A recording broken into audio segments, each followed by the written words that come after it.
I dropped acid and God spoke to me. Said, dude, go buy a sword because I want to hang out with the transgressors. Yeah.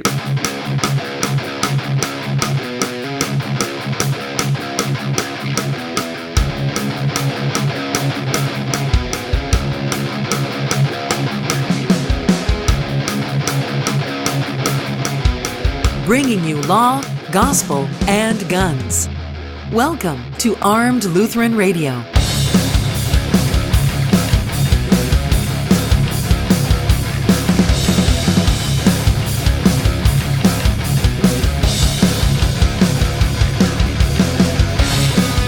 Welcome to Armed Lutheran Radio, a show about faith, firearms, and freedom. We talk about the natural right of self-defense and what God's Word has to say about guns and gun ownership. I'm your host, Lloyd Bailey, the Armed Lutheran, and this is episode 74, brought to you by Cook's Holsters, American-made custom Kydex holsters with a lifetime warranty and a 100% satisfaction guarantee, cooksholsters.com. Well, thank you for joining us again today. Hope you had a great week. We got a great show for you today.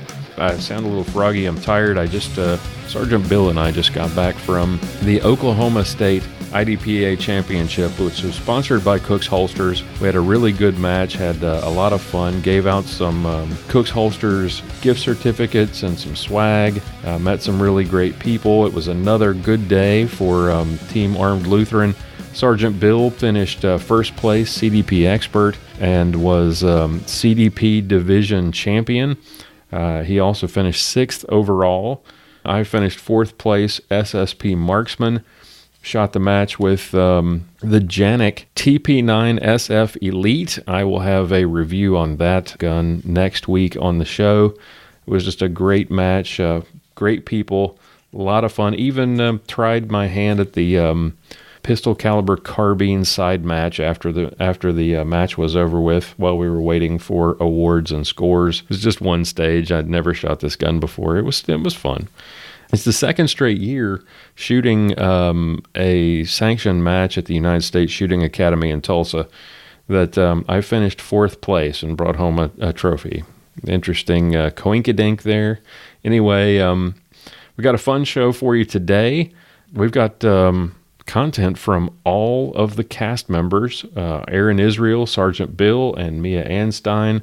Plus, we've got a really bizarre video that we're going to dissect in Clinging to God and Guns with Pastor Bennett today. All that stuff is coming your way. Stick around. It's right after this, right here on Armed Lutheran Radio. Well-regulated militia being necessary to the security of a free state, the right of the people to keep and bear arms shall not be infringed. With those words, our founding fathers changed the world. They launched an experiment in freedom, where common lawful citizens are free to speak and gather and worship as they choose. But first among those freedoms is the one freedom that makes the rest possible. For 130 years, we've worked to preserve freedom first. I'm Wayne LaPierre of the National Rifle Association. Hi. This is Reverend Ken Blanchard, also known as the Black Man with a Gun, and you're listening to my friend and brother from another mother, the Armed Lutheran.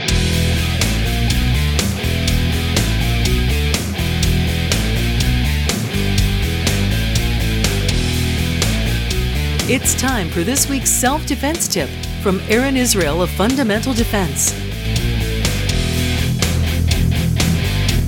Hey folks, this is Aaron Israel with Fundamental Defense, here with your personal defense tip of the week. This week I want to talk to you about some good takeaways from the London Bridge vehicle and stabbing attack, and a thing that I wish we would stop saying as gun people in the gun culture. I'm going to start off with the second thing. Everybody, every time there is a tragedy in a quote-unquote gun-free zone, which would be all of London, and most of the places where terrorists target because they are soft targets, right? They say the only way to stop a bad guy with a gun is a good guy with a gun. That is the mantra that I see posted over and over again anytime one of these massive public attacks happens. And it's not true, so we need to stop saying it. I'm going to tell you why. First off, it's false on its face. There are lots of ways to stop a bad guy with a gun.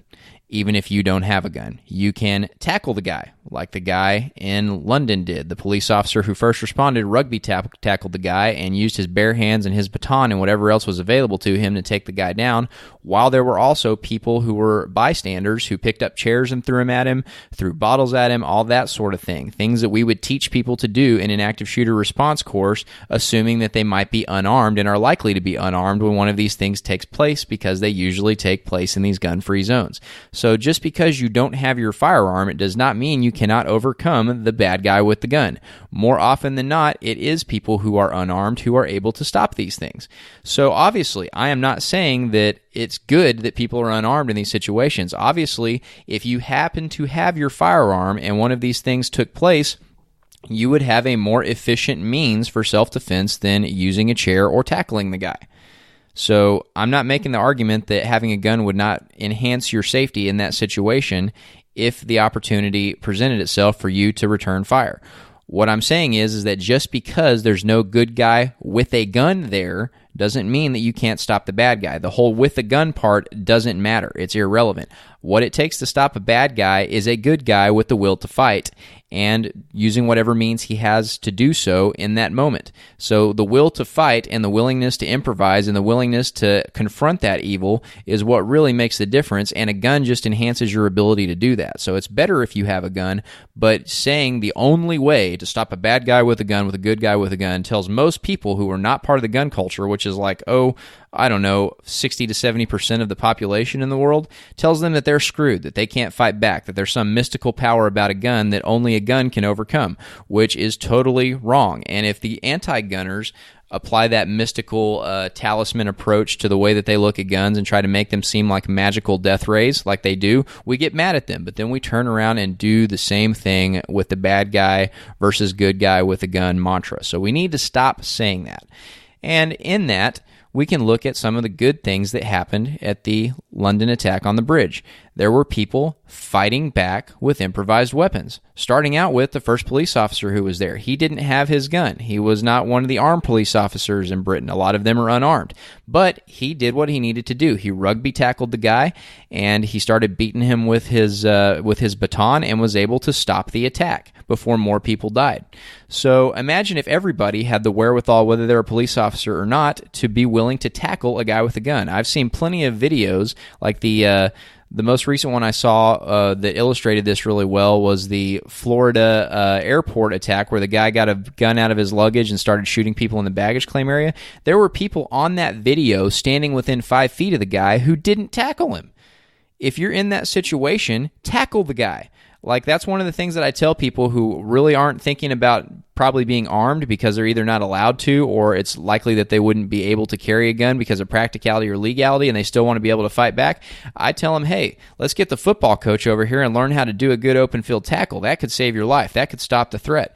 And that's exactly what this guy used. So improvising and doing what you can, with or without a gun, to stop this evil, to fight back against this guy, is really the message that we ought to be sending to people. Not only that, there were people improvising tourniquets. There were people improvising pressure dressings. There were people doing what they needed to do to medically attend to the people who were injured in this attack. So the message there is it'd be better off if you had a medical kit, just like you'd be better off if you were able to have a gun there. Well, you can always have a medical kit. So I harped on that last week in the tip, or a couple weeks ago. Get yourself a medical kit, but if not, it's a good thing here that we're seeing people helping other people and stopping the bleeding and all that stuff under this kind of stress. And these are the things that we would teach people to do regardless of whether they're armed or not. The whole thing is fight back with the bad guy, and once the fighting is over with and you've stopped the threat, you attend to the people who are wounded. And that's exactly what a lot of people on this London Bridge terror attack did. So there's a lot of good takeaways here. So instead of just spouting NRA talking points whenever one of these things happen, how about we give people some solutions? What can you do even if you do find yourself in a situation where you can't carry your gun, which is a whole lot of most people's lives. I'm going to the Metallica concert in Dallas next Friday. You're not allowed to carry a gun inside Cowboy Stadium. But guess what? That doesn't mean I'm defenseless. If somebody comes in there and starts shooting and I can't get away from it, I can't barricade myself somewhere and protect my wife and get out of that situation, I'm going to fight back with the guy. I might die doing so, and it would be a lot better if I had my gun to fight back with him probably, but I'm still going to fight back if that's the only option that I've got, and it's the best one to take. So let's send that message after these terrorist attacks. Let's empower people with the permission to fight back instead of just focusing on what is only a tool, one tool that you can use to fight back. Let's focus on the fight back part and the help each other after the fighting is done part. That's your personal defense tip for the week. Thanks for tuning in. Aaron Israel is a Personal Defense Network contributor and owner of Fundamental Defense. You can find out more and sign up for any of Aaron's classes at fundamentaldefense.com. The percentage of women who own guns is growing. American women are more knowledgeable and better equipped to defend themselves than ever before. So, why is it that every time I go to a gun shop, I feel like they're talking down to me? Like, hey little lady, let me show you what you need. It's like all they want to do is sell me a pink gun. If you're tired of feeling that too, visit Guns for Gals, a specialty firearms boutique designed to empower women with information about firearm safety and to equip them with the means to protect themselves. The owners go out of their way to find products specifically for women, and they actually listen and ask questions to help you find the right products to meet your needs. If they wouldn't own it themselves, they won't sell it. Guns for Gals is located at 2035 Central Circle, Suite 108 in McKinney, Texas. Open Monday 1 to 6 and Tuesday through Thursday 11 to 7. And on weekends, you can find them at a gun show near you. Or shop online at www.gunsforgals.com. Guns for Gals, more than just a gun shop. It's how gun shopping should be.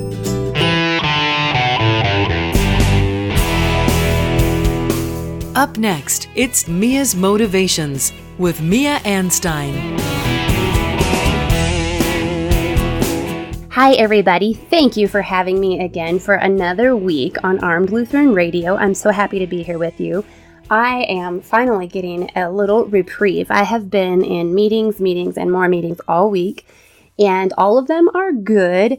I sit on the Colorado Sportsmen's Roundtable Committee, and in that, I am a voice, hopefully, for a lot of sportsmen here in the state. And this week's meeting, we talked about the park and wildlife, their financial sustainability, and how to keep them afloat in the coming years. And then toward the end of the week, I attended the Parks and Wildlife Commission meeting where the board there discusses, approves, declines issues that have to deal with a lot of what a lot of people don't recognize or pay attention to in their outdoor activities. So we talk about wildlife populations and things that can impact them.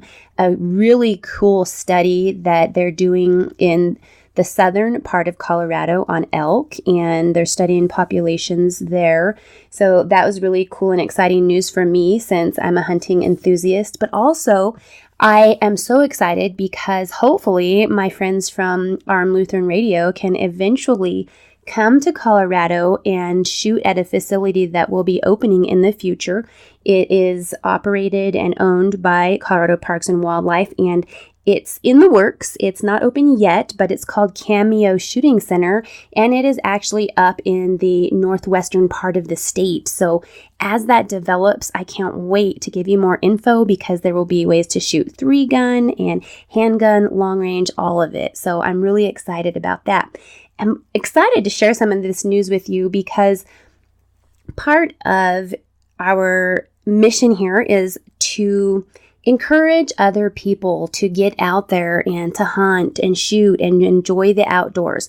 That is what Mia's Motivations is about, is motivating and inspiring you. So I hope that you guys have really cool shooting ranges wherever you're located.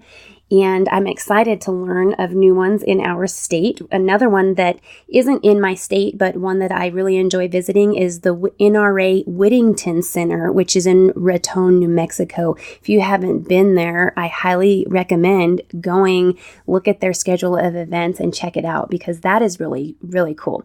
And so I've been in these board meetings, and then tomorrow I go and I help teach Hunter Ed. I'm an assistant Hunter Ed instructor, and we've got a women's shoot next month, but part of it for the women to be involved is they had to have their hunter education certification. And so we're doing a final for them where we do these ladies have done an online course, and then they do the internet conclusion course with us in the classroom, and then we take them to the range for certification.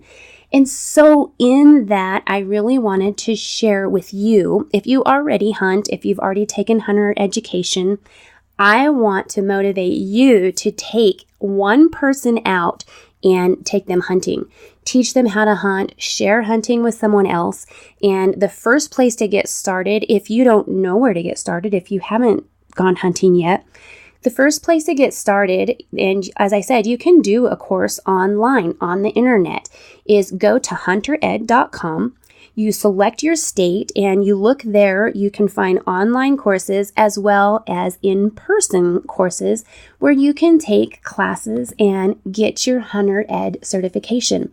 And to those of you who I'm encouraging to go out and mentor someone else, hey, I tell you, I have sat through a lot of hunter education classes with friends and friends' children and everything else, and I guarantee you don't know everything, and sometimes you've forgotten it. And so just like with shooting classes and handgun classes, it doesn't hurt to go again. And it really is great to go support a new hunter. So on that note, I hope that you guys will get out there, take someone to the range or take someone hunting.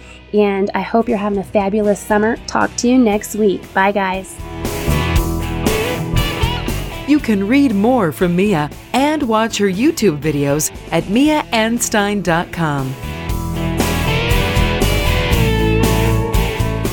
As many of you know, Sergeant Bill and I are competitive shooters. We're also reloaders. Bill helped me to get started last year, but I've still got a lot to learn. One thing I do know, though, you need a good source for supplies and components. So let me tell you about U.S. Reloading Supply. Yeah, there are bigger suppliers out there, but what sets U.S. Reloading Supply apart from the rest is their dedication to customer satisfaction. Check them out at usreloadingsupply.com. They carry the top name brands like Starline, Rainier, Barry's, Remington, Spear, and Hornady. If you've got a special order like primers and powder that you don't see on their website, give them a call for a quote. I did and got a great price. Excellent customer service, fast delivery, prices that include shipping, and a promise to match or beat any retailer's price, including shipping. Call them today, 941-451-7357, or visit them today at usreloadingsupply.com and use the promo code Lutheran2017 to save 10% off your order. usreloadingsupply.com.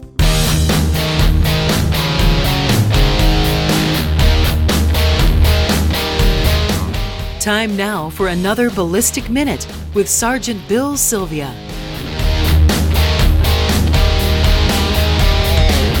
Hey, I'm Sergeant Bill, and this is your Ballistic Minute. So, I'm on the way to Oklahoma to shoot Oklahoma State IDPA Championships, and I spent yesterday with Mrs. Sergeant Bill doing some police sims training. Sometimes it's called force-on-force training. And I just want to talk a little bit about that. So if you've never done any simunitions training or any force-on-force training, I will highly recommend, going and trying it out. It's pretty eye-opening. It's kind of like competition. When you're shooting competition, everybody talks about buzzer brain. When the buzzer goes off, you kind of forget about what you're doing, or your brain goes into slow motion. When you're doing force-on-force or simunitions training, it's pretty much the same thing. You will find that your brain is in slow motion. Things that you have not practiced to a very high level become extremely difficult to do, and you're thinking your way through things if you are not good at it or haven't, really practiced it. One of the other things we did notice in the last 3 sims trainings I've done with Sergeant Mrs. Sergeant Bill is don't make any threatening movements or try to hurt her, because she will shoot you in the face. 3 times in the last 3 trainings that we've done, she has shot one of the instructors or actors right square in the face, right between the eyes. It's the first time we thought it was a fluke. Second time we were like, wow, that's pretty amazing. Yesterday was like, oh my God, she's shooting people in the face like it's nobody's business. So don't piss off Sergeant Mrs. Sergeant Bill. So if you don't know what SIMS or force on force training is, it's basically, they use simunition rounds, or there's some other brand names for it, but it's basically a lower powered bullet. They convert a gun to shoot it, and it shoots a plastic, not really dart, but almost like a bullet that's got colored paint in it. So when that paint hits the person, it marks them. And it also gives you, I think they call it a physical stimulus or reminder of being shot. So you'll be padded up, hopefully. And it does. When it hits you, you'll feel it, you'll remember it. I remember a couple years ago doing a situation where me and another officer were going to a simulated call with a suicidal person, and he had a pistol. He was sitting behind a desk, and he had a pistol on the desk. And we were trying to talk to him and talk him to, away from the gun. And he was an officer that I've worked with for many years. He looked at me and smiled, grabbed the gun just as I saw him reaching for the gun, and we exchanged shots. Well, I shot him in the chest and the head, 3 rounds, and he shot 2 rounds that missed me, but his first round shot me square in the hand, right in my right hand knuckle, my support hand holding the gun. And believe me, I won't forget that for a long time. It left a nice bruise that was there for about 2 weeks that I got to think about. So in the force on force training, they put you in the kind of like the paintball mask, and they put a neck protector on you, a groin protector, so you're not going to get hurt. You will get some, bumps and bruises, some red marks, because they're moving. It's not quite paintball. It's a little bit harder than a paintball. And in that training, you really see how you're going to react in a dynamic situation, because the stress is there. You know something's going to happen, unlike when you get into a real dynamic situation. Maybe you will know what's going to happen. If you're in a store and a guy comes in to rob it, and you're there trying to buy something at that convenience store, you're, going to know, oh, something's going to happen. Oh, God. So you have that stress, that, adrenaline dump running through your system. So in that force on force training, you learn how you react to that. You might even get used to it. And as far as your shooting skills, everybody harps on front sight. Well, I know in competition shooting, I'll be the first one to say anything inside of 5 yards, maybe even out to 7 yards, my sight focus is very limited. I have a very hard target focus, because I know through my force on force training that when there's an aggressor right in front of you, you'd be lucky if you see the gun, much less the sights. You will punch the gun out according to how much level of training you have and practice you have to where it's supposed to be, and you will shoot with that level of training, your hand-eye coordination. Most of the time, as in Sergeant Mrs. Sergeant Bill's case, she's looking at the actor's face, and that's where she shoots. A lot of people like to talk about natural point of aim. Maybe with a rifle there is such a thing, but I don't think there is such a thing with a pistol.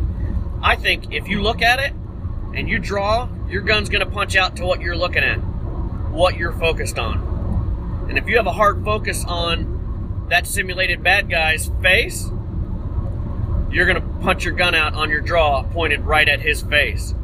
And that's where your shot's going to go. So, one of the things you learn in force and force is all your shots on a bad guy that's inside that really close threat zone is going to be index or point shooting. Now, when you have a longer shot, you have somebody shooting at a further distance, you will hopefully, I know I do, will bring the gun up and you'll go back to focusing on those sights because I don't know if I can hit him from here, and you're trying to get a very well-aimed shot. So, I guess to sum it all up, if you get a chance to do any force-on-force training, I know there's several schools around the country. Here in the North Texas area, there's a small school that they don't advertise a lot, but they do civilian force-on-force training, and I know a few people that have been through it, and they say it's fantastic. So if you get a chance to try it out, definitely try it out. It's eye-opening. It's about as good a training you can get for self-defense and gunfighting without actually being in a gunfight. I'm Sergeant Bill. This has been your Ballistic Minute.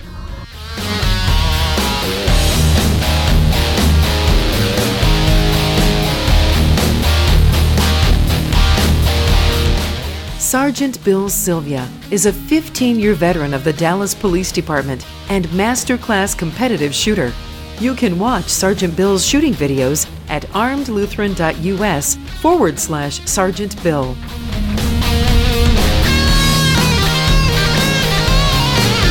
Having a good holster is absolutely critical if you're going to carry a firearm for self-defense. If you need a quality holster, let me recommend Cook's Holsters. I've found Cook's Holsters in the pre-podcast days when I bought a Cook's IWB holster to write a review, and I did a lot of Kydex holster reviews back in those blogging days, but I liked that holster from Cook's Holsters so much that I applied to become an official Cook's Holsters dealer. Cook's Holsters are American-made in the great state of Georgia. They are custom-molded to fit your firearm. The advantage of Kydex over other materials is that it holds its shape. It doesn't stretch. It doesn't lose retention. It won't wear on the finish of your firearm the way leather will, for example. They're available for hundreds of gun models. They're in dozens of color combinations and different printed patterns and camouflage. They're great for concealed carry, for range work, for competition.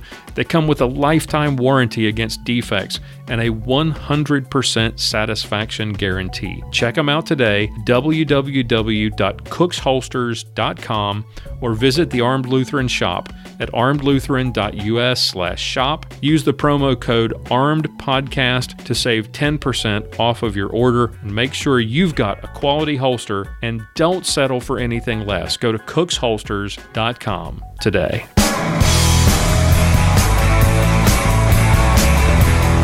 Up next, we're clinging to God and Guns with Pastor John Bennett.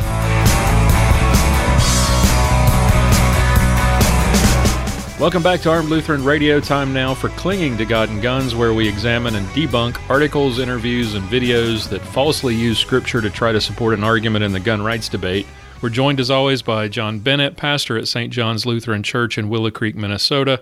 Welcome back, Pastor. Thank you. Good to be back. Well, I have no idea where you found this little slice of lunacy, but today we have a video from a YouTuber who calls himself Fifth Watcher, and he describes himself as a liberal-leaning Christian and a Taoist, because, you know, Tao and Christianity have so much in common. I guess. Said no Lutheran ever. Exactly. He claims to have a degree in digital film, despite the fact that his videos look like crap, and to have, in his words, worked alongside people you're very familiar with. Wait. Hold on a second. I think you meant Cheech and Chong. Not so fast. Slow your roll, Pastor. There's a lot to... I'm just trying to get into the right mindset. Yeah, we pretty much do. I need a hit of that before we finish. He's also, as he says, pretty good at a variety of artistic things like drawing and music. That's a quote. That's not me saying that. And he thinks he's one of the only sane Christians on the planet. So... Isn't that usually the marker for insanity if you think you're the only one who's sane? Yep, pretty much. He lists as his accomplishments nothing but positive comments from fans and the fact that he's so cool he's got his own subreddit, whatever that means. So if you've not seen this guy, imagine Spicoli from Ridgemont High, wasted out of his brain, hanging around in his basement, making videos trying to show you or convince you how smart he is. Yeah, think of all the time you would have on your hands if you just lived in Mom's basement and you could sit in your tighty-whities from dusk till dawn and do whatever the heck you wanted. That's right. I'm so wasted! All right, so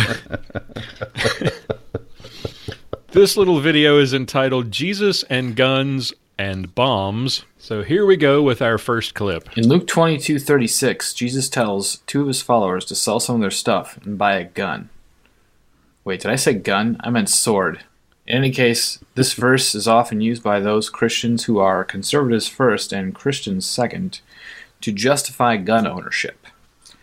For part one of my two-part counterargument, let's take that statement alone at face value for a minute and follow it to its logical conclusion. So, conservatives mostly say they own guns for hunting or self-defense. This argument will deal with the issue of guns owned for the purpose of self-defense, and I personally don't have a strong opinion on hunting one way or the other. So, moving forward, a sword is not a gun. Jesus would have had no concept of what a gun is. A sword is a weapon that can inflict mild to deadly force within several foot radius of it. A gun is a big step beyond that. A gun inflicts moderate to deadly damage in a vastly increased range. There is certainly an argument for defense here, and for time, let's just grant the argument that guns can be used for self-defense. I'm giving you leeway here, conservatives. Come on, try to keep up. If I'm not keeping up, it's because this guy is a moron. I have no idea what he's going on about here, but and the paper flipping you heard in the background, I don't know whether that's him flipping through pages or if he's got his girlfriend flipping pages for him or what, but that wasn't I don't think he has a girlfriend. Well, maybe he's got a maybe that's a little trick they taught him in his digital media class.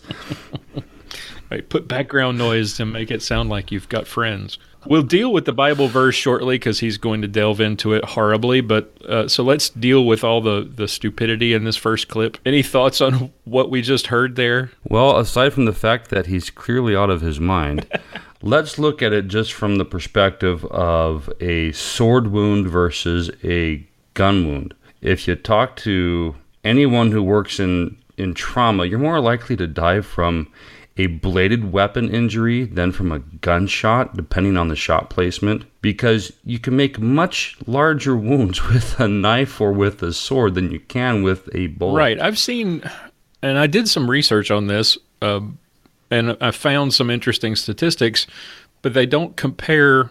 They only compared knife wounds and gunshot wounds that were similar. So you were talking about stabbing wounds compared to bullet wounds, and the lethality of gunshot wounds is something like 33%, where roughly the same placement of a stabbing wound, whether it's with a knife or a ice pick or something like this, was about 7%. But that doesn't compare. I could not find anything to compare slashing wounds to gunshot wounds. I certainly would rather be shot or stabbed directly than to be slashed. Right, and I was thinking more along the lines of arterial damage that can be inflicted with a bladed weapon. If you get shot and it doesn't hit your vitals and it doesn't nick an artery, your chances of survival are pretty high. But if somebody goes in there and cuts a 3-inch wide wound with a bladed weapon, there's a much higher risk that they're going to cause some arterial damage. Your chances of bleeding out are going to be higher.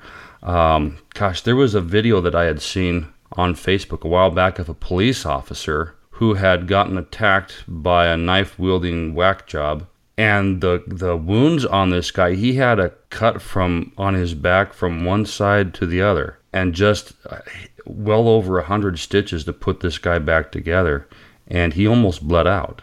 But putting all that aside, of course, I'm not an expert when it comes to issues like that, but in my mind, a bladed weapon has a much higher risk of doing arterial damage. But going back to this idea that Jesus wouldn't have a concept of a gun, back in ancient times, 2,000 years ago, they did have projectile weapons.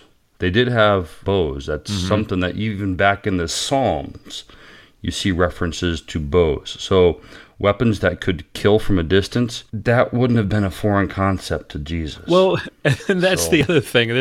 The idea that Jesus would have no concept of guns. Well, he's God. He would have definitely would have had a concept of guns, for crying out loud. The point he's trying to get to here is, I guess Jesus was totally down with swords because they're less deadly than evil guns, and they don't have the same effective range.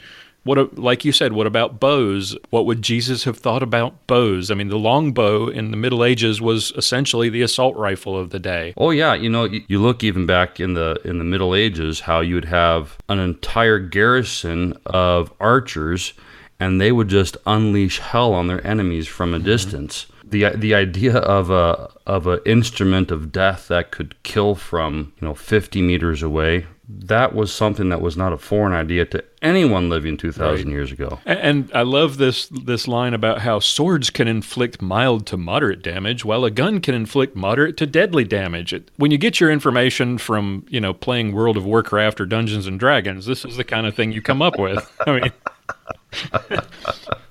Well, in all these ISIS beheadings, no one is ever moderately beheaded with a bladed weapon. Right. I was just going to say, ask the people in London last week, who were stabbed and slashed by these crazy jihadists, how that mild to moderate damage felt. But, swords can only do a 1d6 damage, while a firearm can do 4d20, I guess. Your inner nerdist is coming out, isn't it? I've never played those games. I don't know. I know nothing about that. That's okay. I did a little of that stuff back in my college. Okay, back to our dope fiend theologian. Okay, so many guns are even worse, though. A scoped rifle could potentially kill a guy from hundreds of yards. There's zero argument for defense here. In what non-combat situation would you ever need to kill a guy from 100 yards away? Even if you are trying to no-scope a guy's heads off at just a few yards, that's just way overkill. And potentially badass. No-scope a guy? Seriously? Wait, that's a freaking video game term. It's not real life. What the... Well, I have yet to meet a single person who owns a scoped rifle for the purposes of self-defense. Well, and he is even saying, setting aside self-defense, why would you even need a scoped rifle to kill somebody if not for self... That line was so bizarre. I got to listen to that again. That just made no sense. Okay, so many guns are even worse, though. A scoped rifle could potentially kill a guy from hundreds of yards. There's zero argument for defense here. In what non-combat situation would you ever need to kill a guy from 100 yards away? Even if you are trying to no-scope a guy's heads off at just a few yards, that's just way overkill. And potentially badass. So why would you... It's not any better the second time. Nobody's making this argument. No. Well, and he had said in the first clip that he doesn't have a problem with people owning rifles for hunting. Hello, genius. The majority of people who own scoped rifles own them for the purpose of hunting. Exactly. The rest of them own them for the purpose of competition. If you've got a home invader, are you going to run for your Remington 700 with a fancy scope, or are you going to grab your shotgun or your pistol? I guess I'm going to try and no-scope a guy's head off, but absolutely, because that would be badass. All right, back to Spicoli. If Jesus telling two guys to buy swords is an endorsement of the much more powerful weapons of guns, then by that slippery slope logic, it is an endorsement of not only handguns, long-range rifles, but also automatic guns where you can defend yourself against crowds and crowds of people. Maybe in the zombie apocalypse, okay, but not in real life, all right? So if swords justify guns in general, including long-range and assault rifles, what's stopping us here? Why not missile launchers, surface-to-air missiles, or even atomic bombs? Why not put atomic bombs in the hands of every American? Like for protection. I mean, seriously, what's the worst that could go wrong? This is merely an extension of our Second Amendment right, guys? So why don't we just go ahead and give every motherfucker... Okay, that was not me playing a clip blowing him up. He actually pretends to blow himself up in the video. As much as I would like to nuke his video, this was some silly prank that he did. That was his argument self-destructing of its own volition. Yeah, he comes out of that and pretends like, I accidentally set off the bomb because I'm not properly trained in how to use them. It's just retarded. No one is making this argument, you moron. Exactly. Oh my gosh. He's rolled up like 5 logical fallacies in this argument, basically. I mean, he's moved the goalpost because nobody's making the argument that we need rocket launchers or nuclear weapons or surface-to-air missiles for self-defense, except for him. He's trying to compare high-powered explosive military weapons with handguns and rifles for self-defense, which is just dumb. And then he throws in the slippery slope thing, which we all know is the laziest of all logical fallacies. But he doesn't know what a slippery slope is. Yeah. The slippery slope would be that we will end up demanding the right to a nuke if we have the right to own a gun. And nobody's making that argument. Right. The only slippery slope that I see in this text in Luke 22 is for a person to then say, well, then everybody must be armed. But he doesn't even get the text right. He says Jesus tells 2 guys to buy swords. No, he doesn't. He's sitting around the table at the Last Supper with all of his disciples. He's teaching them. If you look in John's Gospel, there's several chapters of instruction as he's sitting around the table with his disciples. And he's giving this instruction to them to, sell your cloak and buy a sword if you don't have one. So he doesn't just tell 2 guys this. He tells everyone this, all of his disciples, because he knew what was coming. Yeah, we'll get into that in a minute. He tries to interpret that. The nuclear weapons argument, this is an old, stupid thing. Nobody's been arguing it, and the issue has been settled by the Supreme Court, actually. If you look at the majority opinion in the Heller case, they make reference to a case called United States versus Miller, which ruled that weapons permitted under the Second Amendment were those in common use for lawful purposes. So nuclear weapons, rocket launchers, surface-to-air missiles are not and never have been in common use for lawful purposes by citizens of the United States. Right. So back to our basement-dwelling theologian. So after he comes out of that explosion thing, and so then he begins to stumble through Luke 22 next. So anyways, in the context of the verse in Luke 22, I guess is completely lost on conservatives, so let's recap. And then he said to them after that, he said, but now whoever has a money belt is to take it along, likewise also a bag, and whoever has no sword is to sell his coat and buy one. For I tell you, this which is written must be fulfilled in me. And he was numbered with transgressors, for that which refers to me has its fulfillment. Okay, so basically, Jesus is referring to written prophecy here. He's telling his followers to get some swords specifically in order to fulfill this written prophecy. Jesus here is referring to Isaiah 53:12, which states, in part, he poured out his life unto death and was numbered with the transgressors, for he bore the sin of many and made intercession for the transgressors. Okay, so this is that same idiotic argument that we dealt with back in episode 58, I think, where, Jesus was telling his disciples to go break the law so that he could fulfill prophecy by being numbered with the transgressors. And then he's got the gall to claim that the context is lost on us conservatives, and then he goes on to prove how completely obtuse he is because he actually doesn't get the context. Well, let's take just a second to look at what the term sword that's used here. And we actually were mentioned on the Gun Blog Variety podcast, weren't we? We were. The Gun Blog Variety cast with Sean Sorrentino and Aaron Paulette mentioned us last week, which was a nice little shout out. Yeah, so maybe this will be helpful in their with the questions that they were asking there. The term that's used here for sword, makaira, it is a knife, a dagger, a short-bladed weapon, or a large knife. Mm-hmm.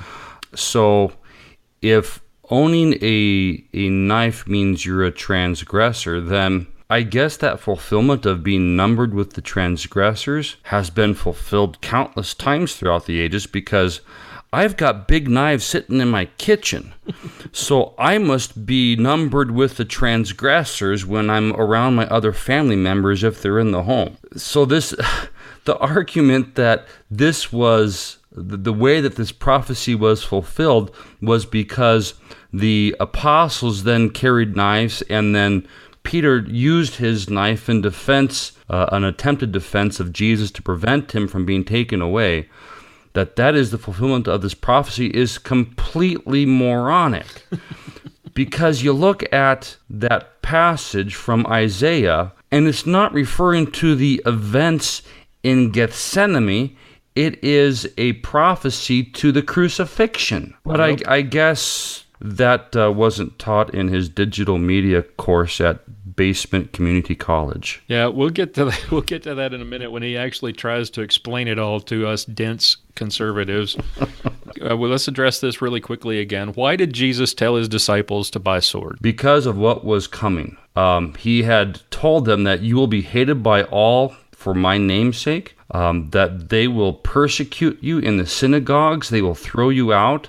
At the same time, he is also giving them the instruction to carry the gospel to the ends of the earth. You can't do that if you're dead. The type of weapon that's referenced here is a weapon of self-defense. It was the common everyday sidearm of your average man, and perhaps maybe even a fair number of women in first century Judea. That travel was by foot. You didn't have cars that you could roll down the road with, unless you happen to have enough wealth to purchase a horse.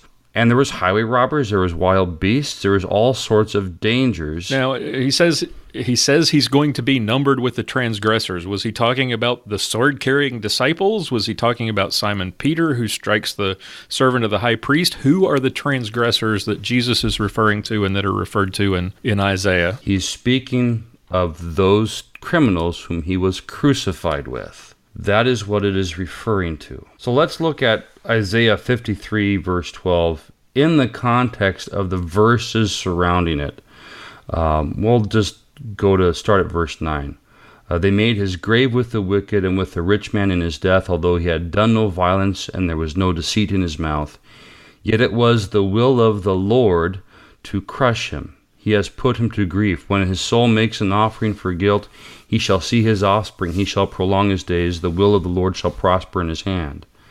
Out of the anguish of his soul he shall see and be satisfied. By his knowledge shall the righteous one, my servant, make many to be accounted righteous, and he shall bear their iniquities. Therefore I will divide him a portion with the many, and he shall divide the spoil with the strong, because he poured out his soul to death.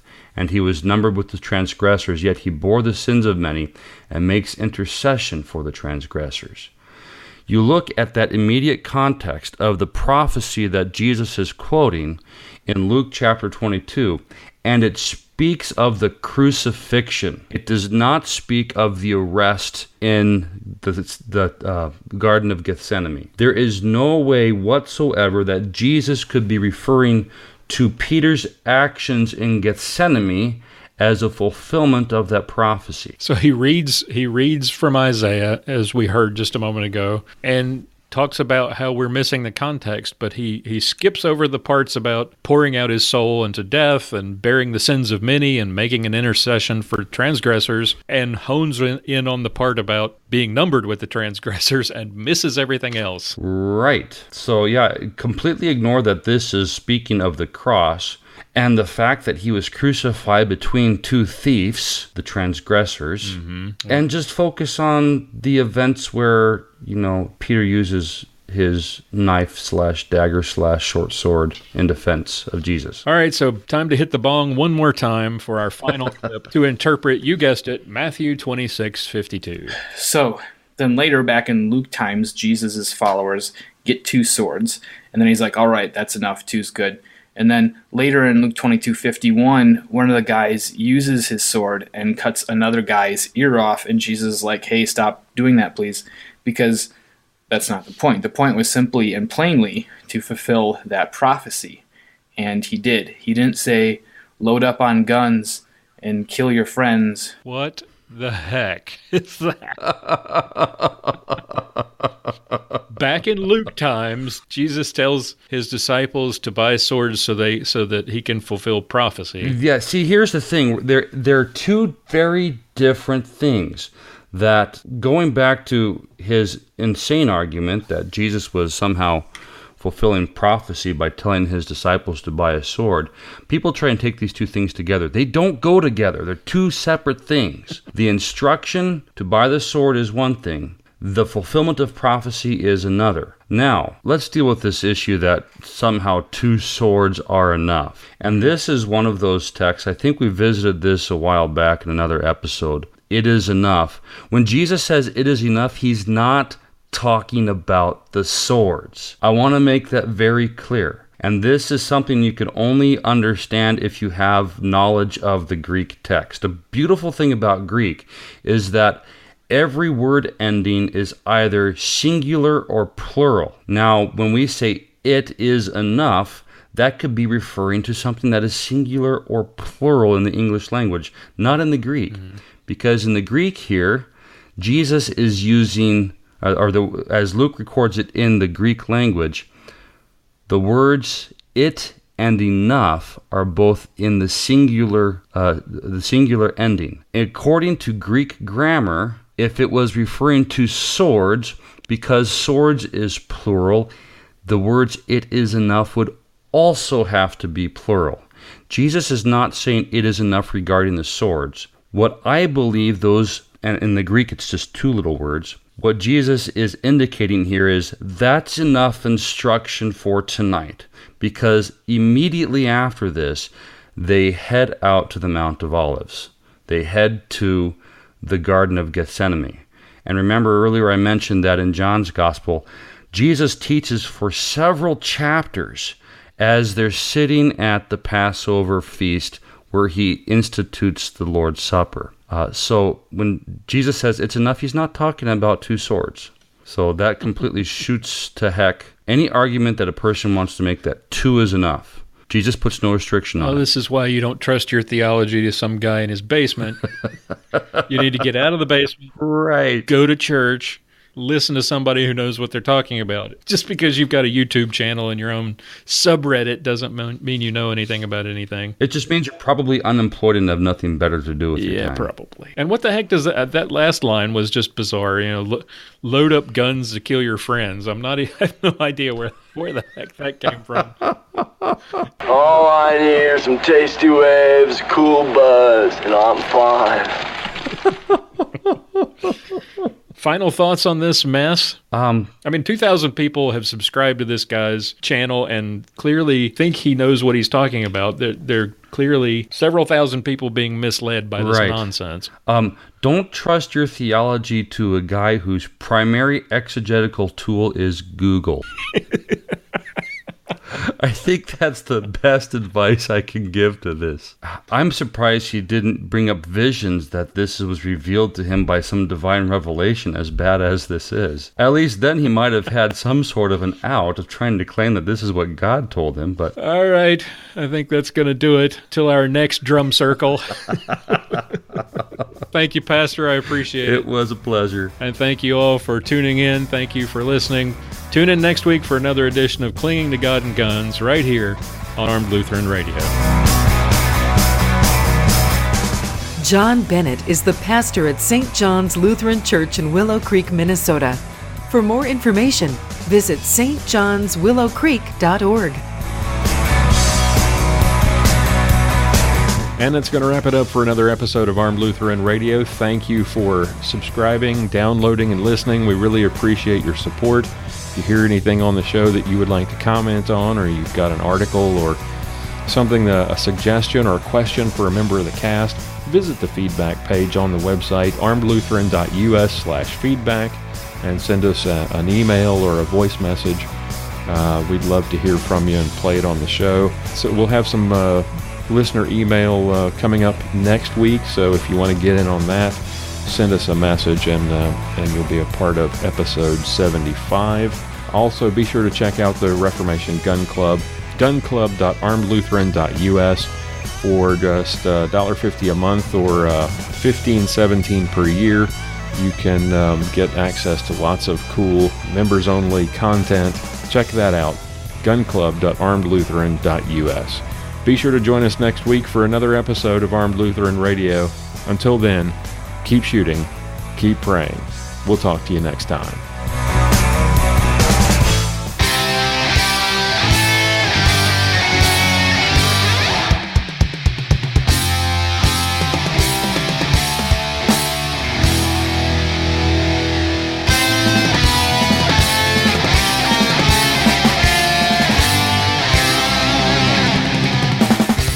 Thank you for listening to this episode of Armed Lutheran Radio.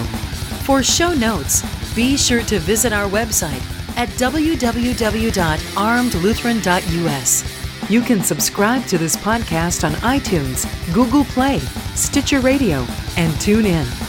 This podcast is made possible by Cook's Holsters and contributions from listeners like you.